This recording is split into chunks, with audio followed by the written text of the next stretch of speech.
हाँ, तो सभी बच्चे अपनी स्मार्ट क्लास में आ चुके हैं। अरे भाई, तो देखिए सभी जो कक्षा 7 के विद्यार्थी हैं, जो सभी कक्षा 7 के बच्चे हैं, तो उन कक्षा 7 के पढ़ने वाले जो बच्चे हैं हमारे बेसिक शिक्षा परिषद उत्तर प्रदेश SCRT, तो आज है हमारी इकाई 7 जिसका नाम है जंतुओं में पोषण। आज हमारा पहला क्लास है, यानी कि मेरा पहला लेक्चर है इस क्लास का। तो सभी बच्चे शांत बैठे रहें। इससे पहले मैं आपको पौधों में पोषण पढ़ा चुका हूं और उससे हमारा आज अगला अध्याय है जंतुओं में पोषण। तो पौधों में पोषण के बारे में हमने जाना कि पौधे किस प्रकार से अपना भोजन बनाते हैं और किस प्रकार से भोजन बना करके वो वृद्धि करते हैं। तो भोजन उनके लिए एक सबसे ज़्यादा क्या है, आवश्यक पदार्थ है। तो हम यहाँ पर ये कह सकते हैं, हमने पिछले अध्याय में पढ़ा कि जितने भी सजीव होते हैं तो सभी सजीवों की क्या है, भोजन एक आवश्यकता है, क्योंकि बिना भोजन के वह सजीव कभी भी वृद्धि नहीं कर सकता। ठीक। तो हम चलो शुरू करते हैं आज के लेक्चर को। तो आज के इस अध्याय के मेरे एजेंडा बिंदु देखते हैं कि आज की क्लास के मेरे एजेंडा बिंदु क्या हैं। मुझे आज की क्लास में तुम्हें कितना पढ़ाना है पहले लेक्चर में। तो सबसे पहले हम इस लेक्चर का आज परिचय देखेंगे, इंट्रोडक्शन देखेंगे, इससे रूबरू होंगे, इस चैप्टर के बारे में जानेंगे। परिचय का मतलब है हम इस चैप्टर में जंतुओं के पोषण के बारे में जानेंगे कि भाई आखिर में ये पोषण क्या है। उसके अलावा पोषण की हमें आवश्यकता क्यों होती है, जो जंतुएं हैं उन जंतुओं को पोषण की आवश्यकता क्यों होती है, ये पढ़ेंगे। उसके बाद हमें ये पढ़ना है कि भोजन अंतर्ग्रहण की विधियाँ कौन कौन सी हैं, कि कौन कौन सी विधियाँ होती हैं भोजन अंतर्ग्रहण की, इनिगेशन की, जिससे जो जीव हमारे जंतु होते हैं वो किस प्रकार के अपने मुंह के अंदर में भोजन को ग्रहण करते हैं। तो हमें आज अपने इस अध्याय में, जो मेरा अध्याय है जंतुओं में पोषण, और इस अध्याय के बारे में हम आज पढ़ेंगे। और पहले लेक्चर में हमें पढ़ने के ये मेरे एजेंडा बिंदु हैं, इन एजेंडा बिंदु को हम पढ़ेंगे, देखेंगे। तो सभी बच्चे जितने हैं तो वो बच्चे जो सभी बच्चों के पास किताबें हैं तो अपने अपनी किताबों को केवल खोल के सामने रख लो, बल्कि उसे बंद ही रखने दो। जो चीज़ें यहाँ पर मेरी PPT पर यहाँ पर देखो, यहाँ अच्छी तरीक़ा जब तुम समझ लोगे तो फिर घर जाके उसे पढ़ोगे तो तुम्हारी सब समझ में आ जाएगा। अगर यहाँ पढ़ने के बाद घर जाके अगर तुमने ये लेक्चर और देख लिया मोबाइल पर तो तुम्हारे बहुत अच्छी तरह से विज्ञान समझ में आ जाएगी। तो देखिए अब हम पढ़ते हैं अपने अध्याय के बारे में। तो देखिए हमें पढ़ना है, हमारा अध्याय है जंतुओं में पोषण।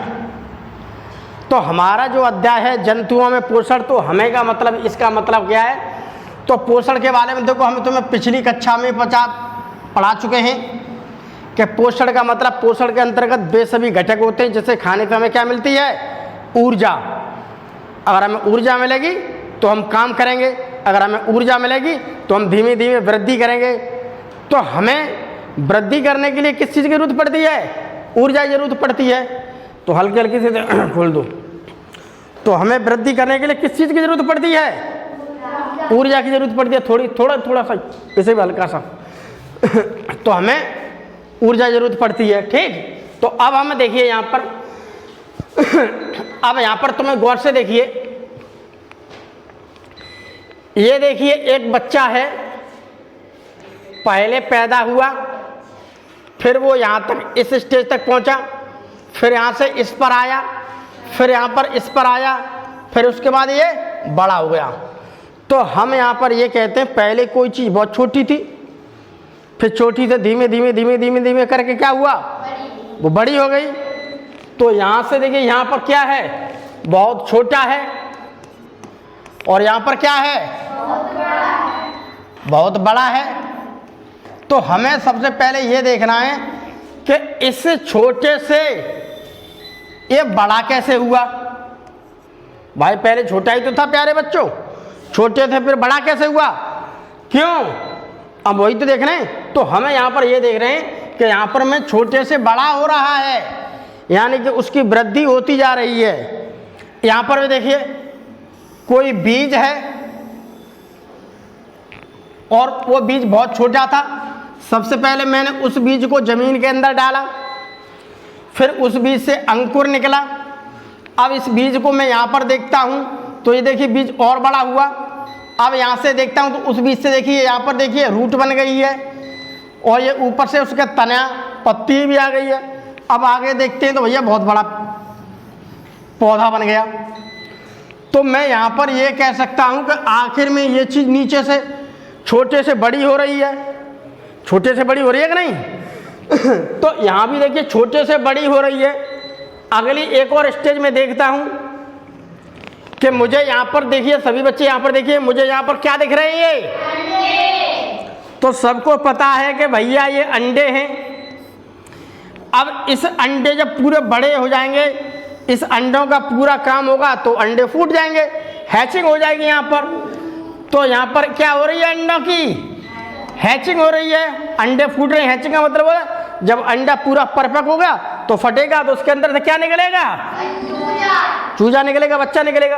अब ये बच्चा थोड़ा बड़ा हो गया, वही इधर उधर टांगों से घूमने लगा। अब हम सबसे फिर कंडीशन देखते हैं तो भैया ये इतना बड़ा हो गया। तो मैं यहाँ पर ये कह सकता हूँ कि कोई चीज़ यहाँ पर क्या है, छोटी, और यहाँ पर वो चीज़ क्या है प्यारे बच्चों, बड़ी। तो इसका मतलब ये है कि हमें ये चीज़ जानते हैं कि छोटी से वो चीज़ बड़ी कैसे हो रही है। यहाँ भी छोटी से वो बड़ी कैसे हो रही है, यहाँ भी छोटी से वो बड़ी कैसे हो रही है। यहाँ पर बिल्कुल अंडा है, किसी काम का नहीं है, कुछ नहीं कर रहा। यहाँ पर इसके शरीर में क्या है, जान है। यहाँ इसके शरीर में क्या है, यहाँ इसके शरीर में क्या है, और यहाँ पर जान है। और यहाँ पर अगर मैं इसका देखता हूँ वजन, तो यहाँ पर इसका वजन क्या है, कम, और यहाँ पर मैं इसका वजन देखता हूँ तो वजन क्या है यहाँ पर, अधिक। तो इस कम वजन से ये अधिक वजन कैसे हो गया। इसका मतलब है कि इसे जरूर कुछ न कुछ खाने के लिए चीज मिली है, इसे वो पोषक तत्व मिले हैं जिससे ये बढ़ती गई और इसका वजन ज्यादा हो गया।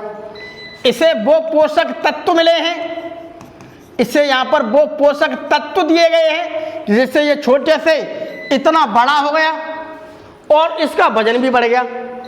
इसका मतलब है इसे वो पोषक तत्व दिए गए हैं, इसे वो पोषक तत्व दिए गए हैं, इसे समय पे पानी भी मिला है, इसे समय पर और भी खाद बहुत मिली है, सारी चीज इसे समय समय पर मिलती रही। समय समय मिलते मिलते क्या हुआ, ये बड़ा हो गया। तो हम यहां पर यह कह सकते हैं अगर कोई भी चीज है पोषक तत्व, तो पोषक तत्व एक ऐसी चीज है वो अगर इसे दे रहे हैं तो ये भी देखो बड़ी हो रही है, इसे दे रहे हैं ये भी बड़ी हो रही है, इसे दे रहे हैं तो ये भी बड़ी हो रही है। इसका मतलब ये है कि ये सारी चीज यहां से यहां तक पहुंच रही है, ये सारी चीज यहां से यहां तक पहुंच रही है, ये सारी चीज यहां से यहां तक पहुंच रही है। तो ये सारी चीज बिना पोषक तत्व के नहीं पहुंच रही है। तो आज हमें यही देखेंगे आखिर में वो पोषक तत्व, वो घटक कौन से जो इसके शरीर में जा रहे हैं तो इसे बड़ा कर रहे हैं, इसका वजन बढ़ा रहे हैं और भी बहुत सारे काम कर रहा है। सारी काम करने के लिए क्या, इसे ताकत मिल रही है।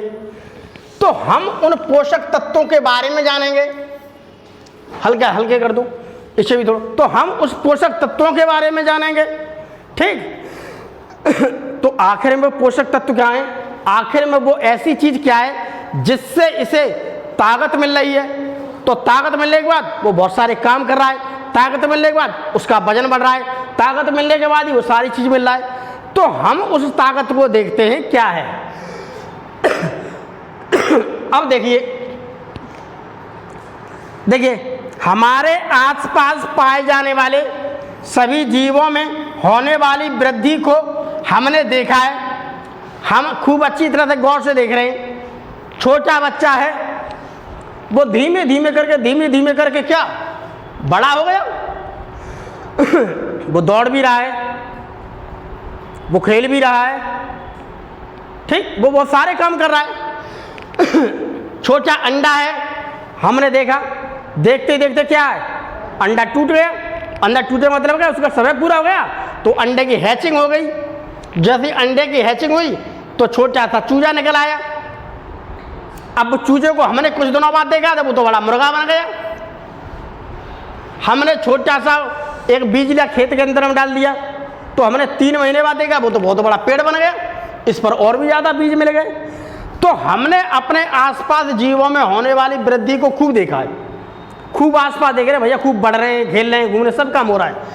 हम अच्छी तरह से जानते हैं कि प्रत्येक जीव को बढ़ने के लिए भोजन की आवश्यकता होती है। हमें अच्छी तरह से पता है कि प्रत्येक कोई भी जीव है, उस जीव को बढ़ने के लिए, उस जीव को किसी कार्य को करने के लिए, उस जीव को जीने के लिए उसे किसकी आवश्यकता होती है? उसे भोजन की आवश्यकता होती है। और इसीलिए जीव अनिवार्य रूप से भोजन ग्रहण करते हैं। जब उसे भोजन की आवश्यकता है तो सभी जीव अनिवार्य रूप से भोजन को ही ग्रहण करेंगे, क्योंकि उन्हें पता है अगर हम भोजन नहीं लेंगे तो हमें वो पोषक तत्व नहीं मिलेंगे। जब हमें वो पोषक तत्व नहीं मिलेंगे तो हमें ऊर्जा नहीं मिलेगी।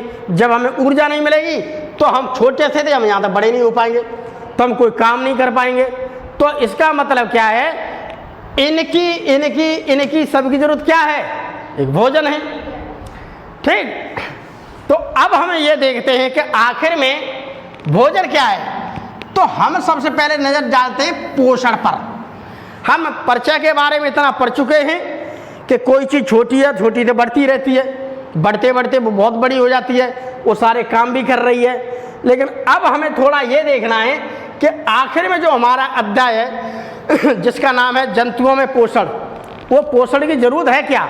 आखिर में वो पोषण क्या है जो जंतु के लिए सबसे ज़्यादा जरूरी है? तो सबसे पहले मुझे ये जानना है कि पोषण क्या है, ठीक। सबसे पहले मुझे ये जानना है कि पोषण क्या है। तो पोषण का मतलब होता है वे सभी घटक जिनसे हमें किसी कार्य को करने के लिए ऊर्जा मिलती है। पोषण का मतलब होता है कि वे सभी घटक, पोषण का मतलब है कि हमने पोषण लिया तो उसके अंदर वे सभी घटक होंगे जिससे हमें किसी भी कार्य को करने के लिए ऊर्जा मिलेगी। मैं यहाँ पर खड़ा हूँ, पढ़ा रहा हूँ, तो मैं बिना खाने के चल रहा हूँ? कोई भी आदमी बिना खाने के रह सकता है? वो नहीं रह सकता है। तो उससे हमें क्या मिलेगी? उसी से वो हमें ऐसे ऐसे घटक मिलेंगे जिससे हमें ऊर्जा मिलती है, वो ऊर्जा हमारे काम में आती है। अर्थात हम ये भी कह सकते हैं, हम दूसरे शब्दों में यह कह सकते हैं कि यह सभी सजीवों की एक ज़रूरत है। अब हमारे पृथ्वी पर पाए जाने वाले जितने भी सजीव हैं, पेड़ पौधे, छोटे से लेकर बड़े जीव जंतु, जिसके अंदर जान हो, उन सबको पोषण की ज़रूरत है। क्योंकि अगर उसे पोषण नहीं मिला तो वो मर जाएगा, वो जन नहीं जी पाएगा। तो उसे जीना है, आगे बढ़ना है, तो उसे पोषण लेना ही पड़ेगा, क्योंकि नहीं तो खुद अपनी जान दे दे। सभी जीवों को देखा है तुमने, चाहे आप जंगल में चले जाए, कहीं भी चले, सभी जीव खाते हैं। अब इंसान है, इंसान को अगर जंगल में छोड़ दिया जाए तो जीने के लिए वो कुछ न कुछ खाएगा। वो पेड़ की पत्तियां भी खाएगा, दूसरे जानवर को भी मारे खा जाएगा, कुछ न कुछ। अगर वो तो कोई भी जीव है, चाहे वो शेर सही, चाहे बकरी थी, चाहे भैंसी, उसे जीना है। नहीं जीना है तो भैया तू मर जाएगा, अपनी जान दे दे। नहीं तो उसे जीने के लिए, पेट भरने के लिए चाहिए कि नहीं। इसीलिए आपने देखा होगा जंगल में अगर कोई भी व्यक्ति है तो उसे अपने जीने के लिए कुछ न कुछ खाने का सहारा लेना ही पड़ेगा। तो ये सब कह सकते हैं कि जितने भी जीवित व्यक्ति होते हैं, जितने भी सभी सजीव हैं, जो सांस लेते हैं, अगर उन्हें जीना है तो जीने के लिए उन्हें भोजन लेना ही पड़ेगा, क्योंकि अगर उसके पास भोजन नहीं है तो वो मर जाएगा। काम करके आएगा तो आटा लेके आएगा तो आटा खाएगा, अगर नहीं आटा तुम खाओगे तो मर जाओगे। तो अगर हमें सब चीज़ों को खाने की ज़रूरत है, इसलिए सभी लोग समय समय पर काम करने के लिए आते हैं। जो काम नहीं कर पाते वो चोरी करते हैं, क्योंकि उसे कहीं से भी पैसा खाना, तो भाई ऐसा तो कोई आदमी है नहीं या कोई ऐसा जीव जंतु कोई बिना खाने के रह सकता है, कोई नहीं रह सकता, तो सबकी ज़रूरत है। तो हम ये भी कह सकते हैं कि इसके बिना सजीवों का कोई अस्तित्व नहीं है, अर्थात वह जीवन यापन नहीं कर सकता है। पोषण या भोजन कहलाता है। भैया बिना भोजन के वो नहीं जी पाएगा, बिना भोजन के कुछ काम नहीं कर पाएगा, बिना भोजन के ही वो मर जाएगा। अगर उसे नहीं मरना है तो भैया उसे काम करना पड़ेगा, उसे कहीं से भी भोजन की ज़रूरत है, यानी कि अगर वो भोजन उसके पेट के अंदर जाएगा तो वहाँ से सारी क्रिया होंगी और शरीर को ऊर्जा मिलेगी। ठीक तो ये का मतलब ये समझ गए कि आखिर में पोषण वो चीज़ होती है, इस प्रकार का पोषण है। वो पोषण क्या है? हमारा भोजन है। अगर उस पोषण के अंदर में वे सभी घटक मिलते हैं जिससे हम किसी न किसी को कार्य करने के लिए हमें ऊर्जा मिलती है, तो पोषण मेरी सबसे ज़्यादा जो क्या बन गई है भैया? ज़रूरत। आखिरकार पोषण की आवश्यकता क्यों पड़ती जाती है? भाई पोषण की आवश्यकता तो पड़ेगी हमें, खाएंगे नहीं तो मर जाएंगे, खाएंगे नहीं तो क्या होगा? मर जाएंगे। तो हमारी पृथ्वी पर पाए जाने वाले सभी सजीवों को अपनी शारीरिक वृद्धि, विकास, उत्तम स्वास्थ्य एवं गतिशीलता बनाए रखने के लिए ऊर्जा की आवश्यकता पड़ती है, क्योंकि बिना ऊर्जा के न तो उसका शरीर स्वस्थ रहेगा। ठीक, ये तो कह रहा है इसमें सभी से शारीरिक वृद्धि, उसका शरीर की जो वृद्धि है ना, छोटा है, छोटे से बड़ा हो रहा है, शरीर का उसे अच्छी ताकत मिल रही है, तो वृद्धि भी जरूरत है। उसके विकास, उसका उत्तम स्वास्थ्य। उत्तम स्वास्थ्य कैसे मिलेगा? क्योंकि वो बढ़िया सामान खाएगा। बढ़िया सामान का मतलब ऐसा होता है कि उसके शरीर में हम दाल खाते हैं, फल खाते हैं या दूध लेते हैं, तो उससे हमें अच्छे पोषक तत्व मिलते हैं। जब हमें अच्छे पोषक तत्व मिलते हैं तो क्या होता है? स्वास्थ्य अच्छा हो जाता है। इसलिए तो कहा है कि जो अच्छा खाना खाता है, शुद्ध खाना खाता है, सादा चीज़ खाएगा, शुद्ध खाएगा, तो क्या है? उसका स्वास्थ्य कैसा हो जाएगा? उत्तम होगा। और जो खराब खाते हैं, खराब में क्या है? पोषक तत्व नहीं मिलेंगे तो वो कमज़ोर होते जाते हैं। तो यही देखो कहा है, गतिशीलता बनाए रखने के लिए उसे ऊर्जा की आवश्यकता पड़ती है। और ये बात सही है, ऊर्जा से ही सभी सजीवों को किसी न किसी कार्य को करते हैं। जब उसे ऊर्जा मिलेगी तो वो कोई न कोई कार्य करेगा, ऊर्जा मिलेगी तो वो चलेगा, ऊर्जा मिलेगी तो वो दौड़ेगा, ऊर्जा मिलेगी तो घर का सारा काम करेगा। उसे ऊर्जा ही नहीं मिलेगी तो वो एक ही जगह बैठा रहेगा, मर जाएगा। यह ऊर्जा या ताकत सभी सजीवों को पोषक तत्वों से मिलती है, और यह पोषक तत्व भोजन से प्राप्त होते हैं। तो ये ऊर्जा कहाँ से मिलती है हमें? पोषक तत्व से। पोषक तत्व हमें कहाँ से मिलेंगे? भोजन से। वही खाना खाएंगे तभी तो मिलेंगे हमें। तो पोषक तत्व हमें भोजन से मिलते हैं, अर्थात भोजन सभी सजीवों की आवश्यकता होती है। तो इसका मतलब ये कि भोजन क्या है? सभी सजीवों की आवश्यकता, क्योंकि भोजन के बिना वो जिंदा रह ही नहीं सकता, उसकी ज़रूरत है। इंसान भूखा एक दिन रह लेगा, 2 दिन रह लेगा, उसे कहीं नहीं मिले तो वो चोरी करेगा। ठीक, कहीं गंदा संदा जगह पर खाना पड़ा है तो खाना भी खाएगा, वो भीख भी मांग। तुमने देखा हुआ स्टेशन में गंदा खाना पड़ा है तो लोग वहाँ गंदा खाना भी खा रहे हैं। क्यों खा रहा है वो गंदा खाना? क्योंकि उसे ज़रूरत है खाने की, नहीं खाएगा तो खुद मर जाएगा। नहीं तो काम करके लाओ। तो सबको यहाँ पर कितने भी जानवर को देखिए आप, सभी जानवरों को तुमने देखा है? जानवर खेतों में चुंग रहे हैं। ठीक, उसके अलावा तुमने चूहा देखा, चूहा भी घर में दौड़ रहा है। तो क्यों दौड़ रहा है? क्योंकि उसे अपना पेट भरना है। अगर उसे पेट नहीं भरना होता तो वो क्यों जंगलों में इधर उधर भागता? तो सभी लोगों के लिए क्या है, ऊर्जा की जरूरत पड़ती है, अर्थात उसे भोजन की जरूरत पड़ती है। जब किसी सजीव को कार्य करने के बाद थकावट महसूस होती है तो यह समझ सकते हैं कि उसकी ऊर्जा खर्च हो गई है। अगर कोई व्यक्ति है, काम कर रहा है, काम करते करते करते करते उसे थकावट महसूस हो गई, अब वो बैठ गया, वो कह रहा भैया मुझे बहुत थकान हो गई है, अब मुझ पर कुछ नहीं हो रहा। जब उसे थकान बहुत हो गई है तो इसका मतलब है कि उसके शरीर से ऊर्जा खत्म हो गई है। अब उसे नई ऊर्जा दो, अच्छा भोजन दो खाने के लिए, उसके शरीर में ताकत आएगी, फिर काम करेगा। तो थकावट महसूस हो रही है, इसका मतलब क्या है, उसे ऊर्जा खत्म हो गई है। और अब किसी कार्य को करने के लिए उसे ऊर्जा चाहिए। जब उसे ऊर्जा देंगे तब उसकी थकावट दूर होगी, फिर वो नया काम करेगा। तो हम यहाँ पर ये कह सकते हैं कि भोजन के बारे में अगर हम बात करते हैं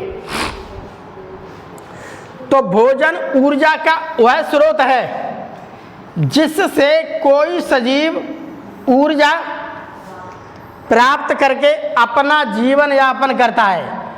तो भोजन क्या है, भोजन ऊर्जा का वह स्रोत है, यानी कि भोजन क्या है, उस ऊर्जा का स्रोत है जिससे कोई सजीव ऊर्जा प्राप्त करके, जिससे कोई सजीव ऊर्जा प्राप्त करके अपना जीवन यापन करता है। क्योंकि जब तक उसे ऊर्जा नहीं मिलेगी तब तक वो अपना जीवन नहीं जी सकता है, अर्थात वो नीचे से लेके बड़ा होता जाएगा, बड़ा होता, जब उसकी उम्र पूरी हो जाएगी तब वो मर जाएगा। तो कैसे चल रहा है वहाँ तक, बिना ऊर्जा थोड़े, जब तक उसे भोजन नहीं मिलेगा वो मर जाएगा। तो भोजन क्या है, उसकी बहुत ही ज़्यादा ज़रूरत है। अब मुझे आखिर में यहाँ पर यह समझना है पोषण के बारे में कि मैं इस पोषण को या भोजन की अगर मैं बात करता हूँ तो उस भोजन को अगर मैं देखता हूँ, इंसान है ये भोजन ले सकता है, अगर बकरी है तो उसका भोजन ये हो सकता है, भाई पेट भरने के लिए उसे चाहिए, ये इससे ऊर्जा लेगी और ये इससे ऊर्जा लेगा। ठीक उसी प्रकार से मैंने हाथी देखा तो हाथी इससे ऊर्जा ले सकता है। ठीक उसके अलावा मैंने खरगोश देखा, खरगोश इसे खा करके काम चला लेगा। मैंने भैंस को देखा तो भैंस क्या है, आपकी घास हरी भरी चीज़ खा लेती है, वह वहाँ से ऊर्जा ले लेती है उसे पेट भरने के लिए। अब यहाँ पर मैंने बुल देखा, ये भी हरी घास खाता है। उसके अलावा मैंने हिरन देखा, हिरन भी खाता है। अब शेर देखा, ये इससे ऊर्जा नहीं लेगा, इसे मांस ही चाहिए खाने के लिए।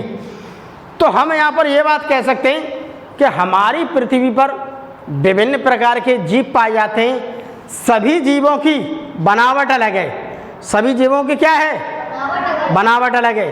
तो जब उसकी बनावट अलग है तो उस प्रकार से उनके खानों की बनावट भी अलग है। ठीक, लेकिन सबको ऊर्जा वही मिलती है जो उन्हें चाहिए, कार्बोहाइड्रेट चाहिए, कार्बोहाइड्रेट मिलेगी सब इसी के अंदर। तो अब हम देखते हैं यहाँ पर आगे इसका मतलब ये हुआ हमारे पृथ्वी पर अनेक प्रकार के सजीव पाए जाते हैं, उन सब की शरीर की बनावट भिन्न भिन्न प्रकार की होती है। सबके मुंह की बनावट अलग है, किसी के शरीर की बनावट अलग है, तो सबकी अलग है क्या नहीं। उनके रहने का आवास भी भिन्न भिन्न प्रकार का होता है। कोई अच्छे मकान में रहता है, बकरियाँ है वो वहाँ बंधी रहेगी, भैंस है वहाँ बंधी रहेगी, ठीक है, गिलहरी अपनी जगह पर रहेगी, पेड़ों पर रहेगी, बंदर भी पेड़ों पर रहते हैं अक्सर। ठीक, चूहा है वो बिल में रहेगा, सांप है वो बिल में रहेगा। सबकी आकृति है, सांप को देखो वो सांप कैसा है, लंबा लंबा है। चूहा की शरीर और तरह का है, तो चूहा का शरीर और तरह का है। उसके मुंह को देखो तो मुंह भी उसका तरह का है, उसके मुंह के अंदर की दांत की बनावट अलग है। ठीक, और छिपकली को देख लिए तो छिपकली आपको दीवारों पर मिल रही है रहती हुई, तो उसके अगर मुंह की बनावट देखोगे तो उसके मुंह की बनावट अलग है, तो उसका खाना अलग है, खाने का सिस्टम भी अलग है। तो हर जीव के देखते हैं, लेकिन एक बात है यहाँ पर, अतः हम ये कह सकते हैं कि उनका भोजन भिन्न भिन्न प्रकार का होता है। लेकिन भोजन भिन्न भिन्न प्रकार का है, कोई मांस खा रहा है, कोई हरी घास खा रहा है, कोई मिट्टी से बहुत सारी चीज़ें खा रहा है, कोई रोटी खा रहा है, कोई सब्जी खा रहा है, कोई कुछ खा रहा है। लेकिन किसी भी चीज़ को खाइए, उन चीज़ों से मिलेगा क्या आपको, कार्बोहाइड्रेट मिलेगी, वसा मिलेगी, प्रोटीन मिलेगी, विटामिन्स मिलेंगी और मिनरल रबड़ मिलेंगे। ये सारी चीज़ें 1 2 3 4 यही सारी चीज़ें। आप कुछ भी खा लीजिए, कोई भी सजीव ऐसा नहीं है इसके अलावा कोई चीज़ लेता हो। चाहे कुछ भी लो आप खाने में खाओ, आपको हर खाने के अंदर में कार्बोहाइड्रेट मिलेगी। यही चीज़ों को लेता है आदमी, इसके अलावा कुछ नहीं लेता है। चाहे चूहे की बात कर लो, चाहे भैंस की बात कर लो, ठीक, चाहे शेर की बात कर लो, चाहे लोमड़ी की बात कर लो, किसी भी जानवर की बात कर लो, आप सब इसी चीज़ों को लेते हैं। उनके खाने के अंदर तुम्हें कार्बोहाइड्रेट मिलेगी, उसके खाने के अंदर में तुम्हें वसा मिलेगी, उसके खाने के अंदर ही तुम्हें प्रोटीन मिलेगी, उसके खाने के अंदर ही तुम्हें विटामिन सल्फर मिलेगी। यही सारी चीज़ों को लेते हैं, यही सारी चीज़ें होती हैं। चाहे इसे मांस से ले लो, चाहे इसे पेड़ से ले लो, चाहे किसी से भी ले लो, मिलेंगी यही चीज़ें खाने के लिए, कार्बोहाइड्रेट ही। ठीक, तो सभी सजीव भोजन से इन्हीं जटिल घटकों को प्राप्त करते हैं जिससे उन्हें ऊर्जा प्राप्त। तो ये सब क्या है? एक जटिल घटक है। जटिल का मतलब पता है? एक बड़े घटक है, एक ऑर्गेनिक घटक है। तो बड़े घटक हैं, तो इन्हें सारा शरीर जो लेगा ना डायरेक्ट, तो डायरेक्ट लेने के बाद इस शरीर में जाएंगे, फिर ये टूटेंगे, फिर शरीर इन्हें तोड़ता है। तोड़ने का मतलब क्या है? अब वो पाचन कर रहा है। डायरेक्ट कार्बोहाइड्रेट को नहीं लेते हैं, हम ले तो लेते हैं, लेकिन शरीर के अंदर जाके क्या होता है? वो टूटता है, ब्रेक डाउन होता है। अब तुम्हें बताएंगे आगे कैसे ब्रेक डाउन होता है। अब देखते हैं, सभी सजीवों का शरीर इन्हें सीधे नहीं प्राप्त कर सकता, अर्थात इन जटिल अवयवों का सरल अवयव में टूटना आवश्यक है। मान लीजिए हमारी कार्बोहाइड्रेट, वसा, प्रोटीन, विटामिन्स आदि हैं। अब कार्बोहाइड्रेट मानो कहाँ से? कार्बोहाइड्रेट मानो किससे मिलेगी? रोटी खाते हम, अनाज होता है, अनाज में बहुत ज़्यादा मात्रा में कार्बोहाइड्रेट है। चावल देखा है मैंने, चावल में बहुत ज़्यादा मात्रा में कार्बोहाइड्रेट है। तो हम चावल को खा रहे हैं तो उससे हमें क्या मिल रही है? हम गेहूँ खा रहे हैं उससे हमें क्या मिल रही है? मक्का खा रहे हैं उससे क्या मिल रही है? हम चना वगैरह खा रहे हैं उससे क्या मिल रही है? कार्बोहाइड्रेट। सब में कार्बोहाइड्रेट है। उसके अलावा वसा, वसा का मतलब होता है तेल।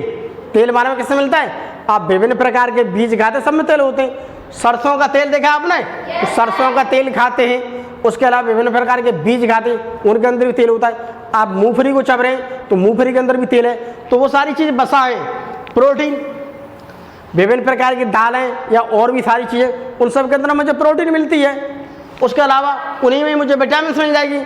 तो ये सारी चीज़ों को भोजन अपनी थाली के अंदर में खा रहा है, उससे ये सारी चीज़ मिलेंगी।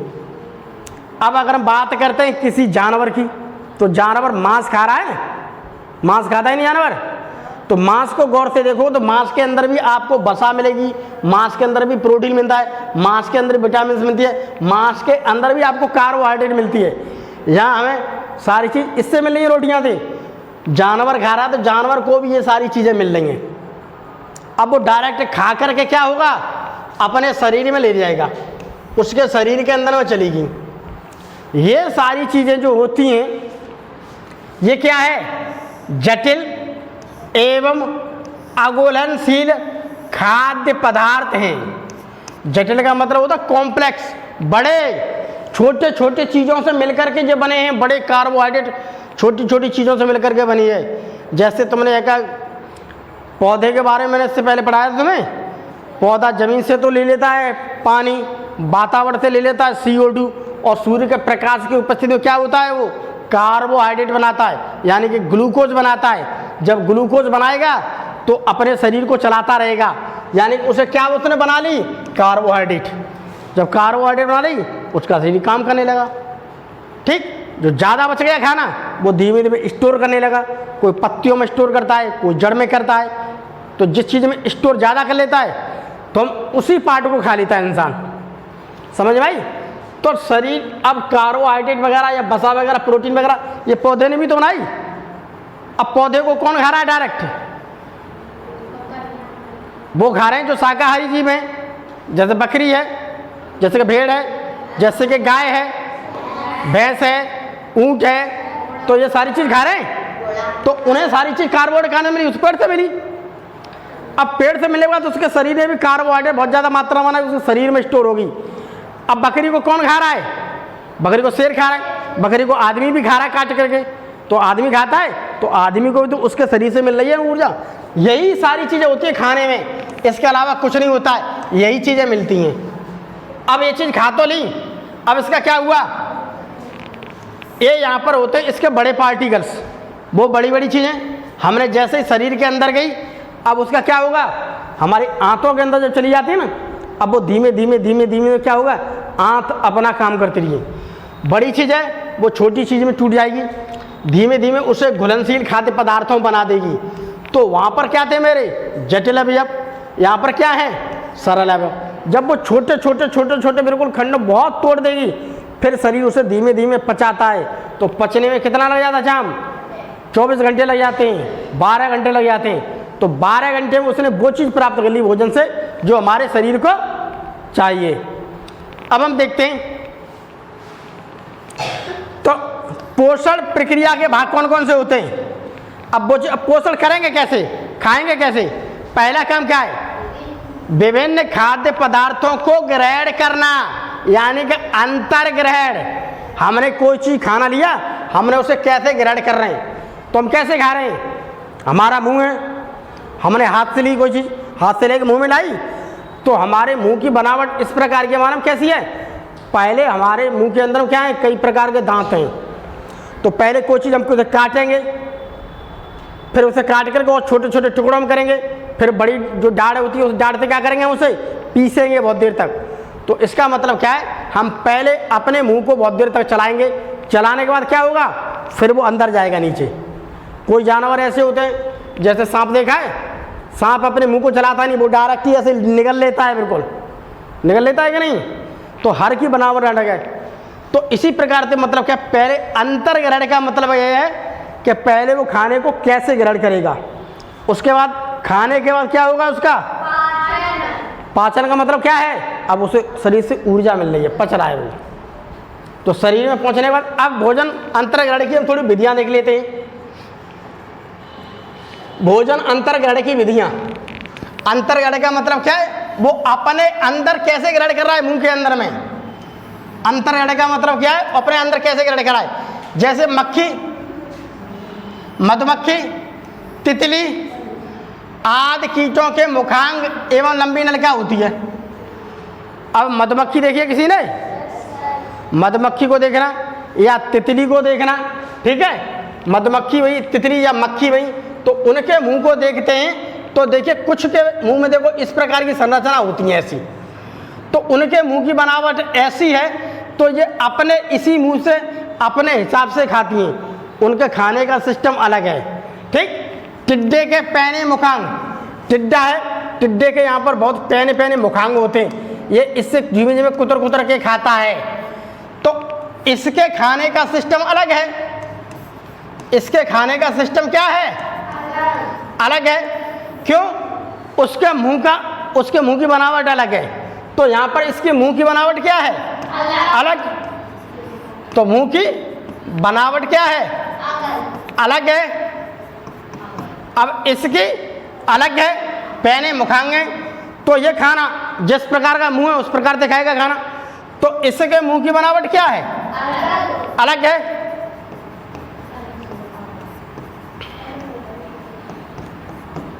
तो इसकी अलग है, इसकी अलग है, तो दोनों खाने अपने हिसाब से थोड़ी नहीं खाएंगे। हमारे मुंह की बनावट है उस प्रकार से हम खाते हैं खाना। भैंस की बनावट है, भैंस अपने मुंह के अनुसार से खाती है। सांप की अलग बोला के खाएगा, चूहे की मुंह की बनावट से, तो सबके मुंह की इसमें बनावट अलग है। उसी प्रकार से वो भोजन को अंतर ग्रहण करेंगे, मुंह के अंदर कैसे लेंगे, ये उनकी मुंह की बनावट है, ठीक? अब हमने थोड़ा और आगे बढ़े। अब हमने आगे बढ़ने के बाद हमने देखा छिपकली को देखा हमने, ठीक? अब हमने क्या देखा? छिपकली को देखा। अब ये है छिपकली, सबने अपने घर में देखी होगी छिपकली। छिपकली ने क्या किया? सबसे पहले किसी भी कीड़े के ऊपर झपट्टा मारा उसने, ठीक? तो शरीर सिर्फ भर के जंतु जैसे कि छिपकली के दांत मुड़े एवं नुकीले होते हैं।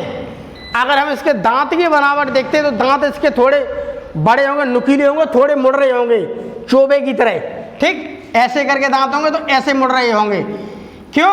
क्योंकि ये किसी भी चीज़ को, जीव को लेते हैं तो तुरंत उसमें दांत घुस देती है जिससे कि वो बाहर ना निकल पाए। उसने डायरेक्ट मुंह के अंदर ऐसे निकल लिया। अब क्या करेगी? इसी को अंदर मुंह हल्का सा करेगी, चलाएगी, भीतर अंदर ले जाएगी। तो इसके मुंह की बनावट क्या है? इसके मुंह के बनावट है अलग। जब इसकी बनावट अलग है तो खाने को ग्रहण करने का सिस्टम भी अलग है उसका। ठीक, तो खाने, उसके मुंह की बनावट के अनुसार उसके खाने का क्या होता है? ग्रहण करने का सिस्टम, उसे हम कहते हैं अंतर्ग्रहण। ठीक, इनमें चबाने वाले दांत नहीं पाए जाते हैं क्योंकि ये भोजन को पूरा ही निकल जाते हैं। तो इसे डांट की क्या जरूरत है? उसे तो चबाना नहीं है, उसे दांत नुकीले घुस दिए, उसी दिन कुट कुट सा किया, चल अंदर पूजा बॉडी के अंदर इधर। ठीक है, हमें किसी खाने को खाना है तो पहले उस खाने को बड़ा होता निवाला, उसे छोटे छोटे निवाले में तोड़ेंगे, फिर डाढ़ का काम क्या होता है? पीसना, उसे पीस करके छोटा कर देंगे, तब मुंह के अंदर आएगा। इसके लिए जरूरत है नहीं, तो इसे डाढ़ की कोई जरूरत नहीं है क्योंकि इसे खाने को पीसना नहीं है, इसे डायरेक्ट यहाँ पर पेट में पहुँचाना है। अब हम देखते हैं, जबकि स्तनधारियों के दांत काटने, फाड़ने तथा चबाने के अनुरूप होते हैं। अब स्तनधारी कौन होते हैं? स्तनधारी वे होते हैं जो बच्चे को जन्म देते हैं, जैसे हाथी, घोड़ा, शेर। ठीक, ये सभी हैं। उसके अलावा बात कौन करेगा स्तनधारी के लिए? इंसान है, इंसान की। अब इन सब के क्या है? ये किसी भी चीज़ को खाते हैं तो पहले उसे चबाते हैं। तो पहले किसी चीज़ को इसने क्या किया? जैसे आगे का मुंह का दांत देखा है, अगर हम आगे के मुंह के दांत देखते हैं तो मान लीजिए कि मेरे पास ये कोई चीज़ है, बड़ा सेब है, तो हमारे आगे के जो दांत हो, दांतों के बारे में तुम्हें देखो अगले लेक्चर में पढ़ाऊंगा। तो पहले क्या करेंगे हम इसे ऐसे करके पहले काटेंगे आगे के दांत से। ठीक, अब इधर के जो दांत दिख रहे हैं आपको, ये बड़े बड़े, ये वाले यहाँ पर एक किनारे पर हैं, इन्हें कहते हैं हम कैनाइन दांत। वो किसी भी चीज़ को फाड़ने के काम आते हैं। अगर ये कैनाइन दांत जिसके ज़्यादा बड़े हैं तो इसका मतलब क्या है? वो मांसाहारी है। अगर हम शेर को देखेंगे तो शेर के कैनाइन दांत बड़े मिलते हैं। कुत्ते को देखेंगे, कुत्ते के कैनाइन दांत बड़े मिलेंगे। बिल्ली को देखेंगे, बिल्ली के कैनाइन दांत बड़े मिलेंगे। तो ये सब क्या है? ये मांस खाने वाले। तो इसमें देखिए क्या, एक तो काटने के होते हैं, हमने आगे वाले दांत काट दिया। एक फाड़ने के होते हैं, ये वाले दांत होते हैं टीयर्स, दो बताए मैं, फाड़ देते हैं किसी को। उसके अलावा चबाने के, चबाने क्या है? दाढ़। तो पहले किसी चीज़ को काटेगा, ज़्यादा करे, फिर उसे अगर नहीं कट रही है तो उसे ऐसे करके चीड़ देगा। जैसे गन्ना खाते हैं, मांस होता है, उसे एकदम चीड़ देते हैं हम, मांस से चीड़ देगा। तो चीड़ने के काम इनके देखो खूब काम आते हैं इसके, क्योंकि मांस ही खाते हैं, चीड़ते रहते हैं एकदम। तो इसे थोड़ा बंद कर दो, लाइट आ रही है मुँह पर हल्का सा, तो उसे चीड़ देते हैं वो। ठीक है, अब देखिए क्या है, तो यहाँ पर इनके मुंह की बनावट अलग है, तो इनका खाने का सिस्टम भी अलग है। तो इनके खाने का सिस्टम बिल्कुल क्या है? अलग। उसी प्रकार से देखिए हम दूसरे देखते हैं। हम बात करते हैं पक्षियों की। पक्षियों में दांत के स्थान पर चोंच होती है। अब पक्षी में दांत तो है नहीं, उसके स्थान पर क्या है? चोंच होती है। चोंच की आकृतियां अलग अलग होती हैं। अब चोंच की आकृति अलग होगी। एक तो चोंच उन पक्षियों के होगी जो मांस खाते हैं, उनकी चांच अलग होगी। जैसे गिद्ध मांस खाता है, ठीक, चील मांस खाती है। उसके अलावा बहुत सारे ऐसे होते हैं बगुला वगुला जो मछली खाते, उनकी चोंच अलग। उसके अलावा पक्षी ऐसे भी तो हैं, वे मांस नहीं खाते, वो दाना को चुंगते हैं, तो उनकी चोंच अलग होगी। तो जो अलग, जो दाना चुंगने वाले, शिकार पकड़ने वाले और फाड़ने वाले हैं के काम आती है। तो किसी की तो चोंच ऐसी है, इसकी चोंच इस प्रकार की है कि ये दाना खाएगी। ये इस प्रकार की चोंच है कि किसी भी शिकार को भी पकड़ सकती है, और उसी हिसाब से तो चोंच उसकी मजबूत होनी चाहिए। जब शिकार को पकड़ रही है तो चोंच मजबूत होगी कि नहीं? इसकी चोंच इतनी मजबूत नहीं है किसी मछली के पेट में घुस दे। इसकी चोंच इतनी मजबूत है कि मछली को उसने पेट में घुस दी। मजबूत चोंच है, तो मजबूत उसने मछली पकड़ ली। अब इस मछली को खाने का इसका मुंह इस प्रकार का है, आराम से मांस खा लेगी। उसके अलावा कुछ पक्षी जैसे कि बाज, चील के पंजे पैने तथा मजबूत होते हैं जो भोजन को पकड़ने में सहायक होते हैं। अगर मैं बात करता हूं चील की, तो चील मालूम क्या है? चील एक तो वजन में भारी है, दूसरी बात वो मांस खाती है। अब मांस खाएगी तो अगर उसे कोई भारी वजन की मछली मिल गई तो चोंच से तो वो एकदम पकड़ नहीं पाएगी, वो पंजे मारती है झपट्टे में। तो पंजे क्या होते हैं? उसके पंजे इतने नुकीले होते हैं, वो शिकार के अंदर जो नाखून होते हैं घुस जाते हैं और वही पकड़ लेगी, पकड़ के उड़ जाएगी। उसी पकड़ करके अब चोंच सिखाती रहेगी इसे। तो यहाँ पर ये चोंच, इसके पंजे क्या कर रहे हैं? उसके शिकार में क्या कर रहे हैं? सहायता कर रहे हैं। क्योंकि इससे अगर वो पकड़ेगी नहीं मजबूती से तो इसकी चोंच इतनी मजबूत नहीं है, उसे खा ले एकदम। तो यहाँ पर भी सभी पक्षी जो हैं उसके खाने का सबका सिस्टम क्या है? अलग अलग है। तो अब हमने उन जीव जंतुओं के बारे में पढ़े जो काफ़ी बड़े होते हैं।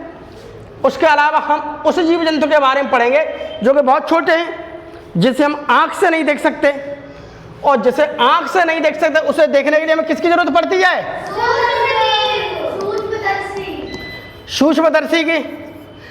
तो प्यारे बच्चों, जब सूक्ष्मदर्शी की जरूरत पड़े तो ये इतना छोटा है, हम इसे आँख से नहीं देख सकते।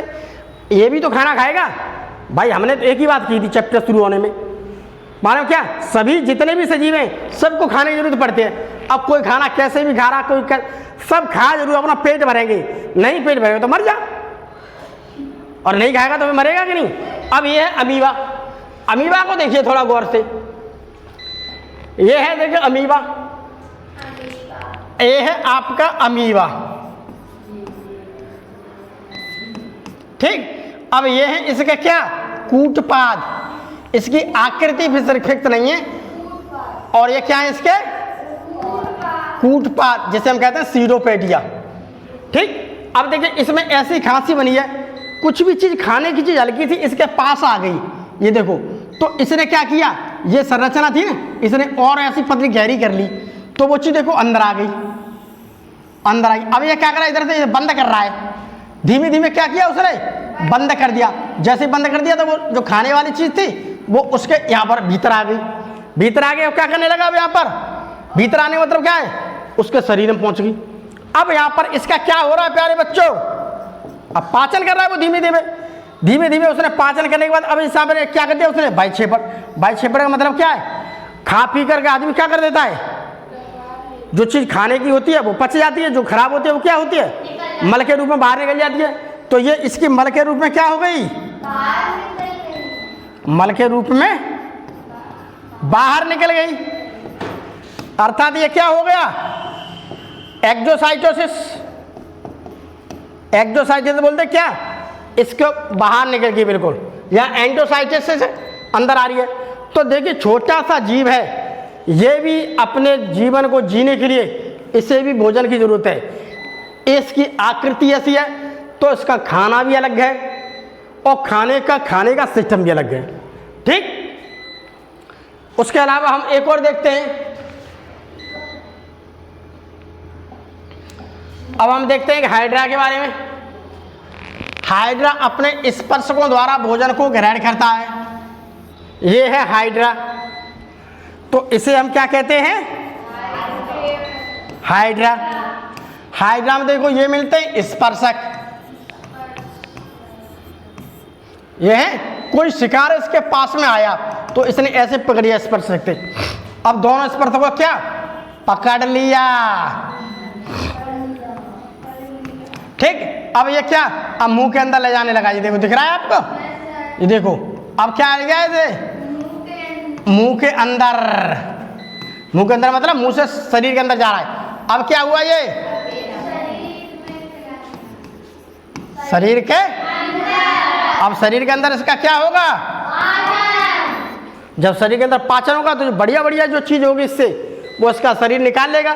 बढ़िया चीज क्या है? उस कार्बोहाइड्रेट फैट वगैरह जो मिल जाएगा उससे उसका शरीर चलेगा। बाकी चीज जो उसकी काम की नहीं होगी फिर सुबह पच करके निकल जाएगी। तो इस प्रकार से हमें देखते हैं कि हमने जितने भी जीव जंतुओं को देखा, हमने जितने भी जीव जंतुओं को पढ़ा, तो आज हमने यही चीज़ पढ़ी इस अपने जीव जंतु के बारे में कि जीव जंतु भिन्न भिन्न प्रकार के होते हैं। तो उसके शरीर की बनावट भी भिन्न भिन्न है, और उसके शरीर की बनावट भिन्न भिन्न है तो उसके मुंह की भी बनावट भिन्न है। तो जब उनके मुंह की बनावट भिन्न है तो खाने का सिस्टम भी उनका क्या है, तो अलग अलग है क्या नहीं। तो इस प्रकार से उनके खाने का सिस्टम भी क्या है, बिल्कुल अलग अलग। तो आज के लिए केवल हम इतना ही पढ़ेंगे, क्योंकि हमने लेक्चर को छोटे छोटे स्टेप्स हम इसलिए करते हैं क्योंकि ज़्यादा अगर हम एकदम कर देंगे तो तुम्हारी समझ में नहीं आएगा। तब तक के लिए